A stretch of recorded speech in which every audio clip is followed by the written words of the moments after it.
ನಮ್ಮ ದೇಶದ ಸ್ವಾತಂತ್ರ್ಯಕ್ಕಾಗಿ ಅನೇಕ ಮಹನೀಯರು ತಮ್ಮ ಪ್ರಾಣವನ್ನೇ ಬಲಿ ಕೊಟ್ಟಿದ್ದಾರೆ. ಇಂತಹವರನ್ನ ಪ್ರತಿದಿನ ಸ್ಮರಣೆ ಮಾಡಿಕೊಂಡು ದೇಶದ ಅಭಿವೃದ್ಧಿಯಲ್ಲಿ ನಾವೆಲ್ಲರೂ ತೊಡಗಿಸಿಕೊಳ್ಳೋಣ ಎಂದು ದೊಡ್ಡಗಟ್ಟಿಗನಬ್ಬೆ ಗ್ರಾಮ ಪಂಚಾಯಿತಿ ಅಧ್ಯಕ್ಷರಾದ ಪೂಜೇನ ಅಗ್ರಹಾರ ಸುರೇಶ್ ತಿಳಿಸಿದ್ದಾರೆ.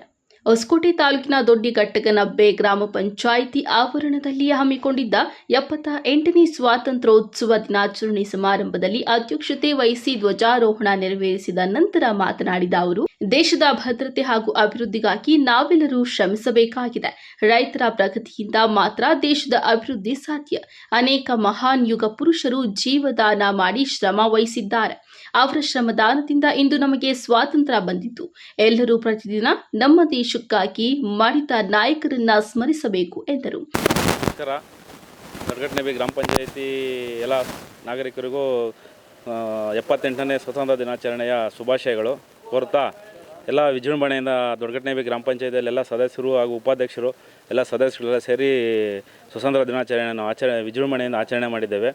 ಇದರ ಕಾರಣ ಎಲ್ಲ ನಾಡಿನ ದೇಶಾದ್ಯಂತ ಈ ಹಬ್ಬವನ್ನು ನಾಡ ಹಬ್ಬವಾಗಿ ದೇಶದ ಹಬ್ಬವಾಗಿ ಆಚರಣೆ ಮಾಡತಕ್ಕಂಥ ಎಲ್ಲರಿಗೂ ನನ್ನ ಕಡೆಯಿಂದ ಶುಭಾಶಯಗಳು ಕೋರುತ್ತೇನೆ. 78ನೇ ಸ್ವತಂತ್ರ ತಂದುಕೊಟ್ಟಂಥ ಎಲ್ಲ ನಮ್ಮ ಮಹಾತ್ಮ ಗಾಂಧಿಯವರು ಹಾಗೂ ಸುಭಾಷ್ ಚಂದ್ರ ಬೋಸು ಎಲ್ಲ ಹಿರಿಯ ನಮ್ಮ ನಾಯಕರುಗಳು ಆದಂಥ ಎಲ್ಲರಿಗೂ ನಮ್ಮ ಸ್ವಾತಂತ್ರ್ಯ ದಿನಾಚರಣೆಯ ಶುಭಾಶಯಗಳನ್ನು ಕೋರುತ್ತಾ, ಇದೇ ನಮ್ಮ ದೊಡ್ಡಗಟ್ಟಿಗನಬ್ಬೆ ಗ್ರಾಮ ಪಂಚಾಯಿತಿಯಲ್ಲಿಯೂ ಸಹ ವಿಜೃಂಭಣೆಯಿಂದ ಆಚರಣೆ ಮಾಡಿದ್ದೇವೆ. ನಾಡಿನ ಜನತೆಗೆ ಹಾಗೂ ಎಲ್ಲ ಶಾಲಾ ಮಕ್ಕಳಿಗೂ ಎಲ್ಲರಿಗೂ ಸೇರಿ ಸ್ವಾತಂತ್ರ್ಯ ದಿನಾಚರಣೆಯ ಶುಭಾಶಯಗಳು.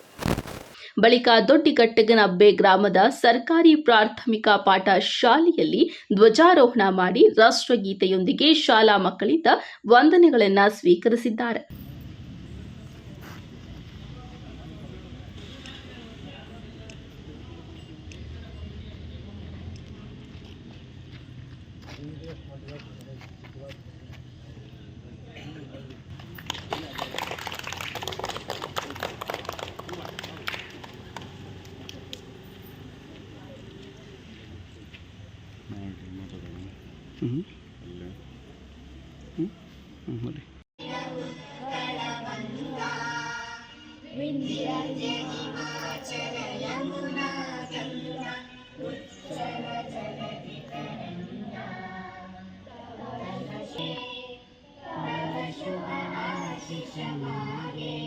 ಈ ಸಂದರ್ಭದಲ್ಲಿ ದೊಡ್ಡಗಟ್ಟಿಗನಬ್ಬೆ ಗ್ರಾಮ ಪಂಚಾಯಿತಿ ಉಪಾಧ್ಯಕ್ಷರು, ಸದಸ್ಯರು ಹಾಗೂ ಸಿಬ್ಬಂದಿಗಳು ಹಾಜರಿದ್ದರು.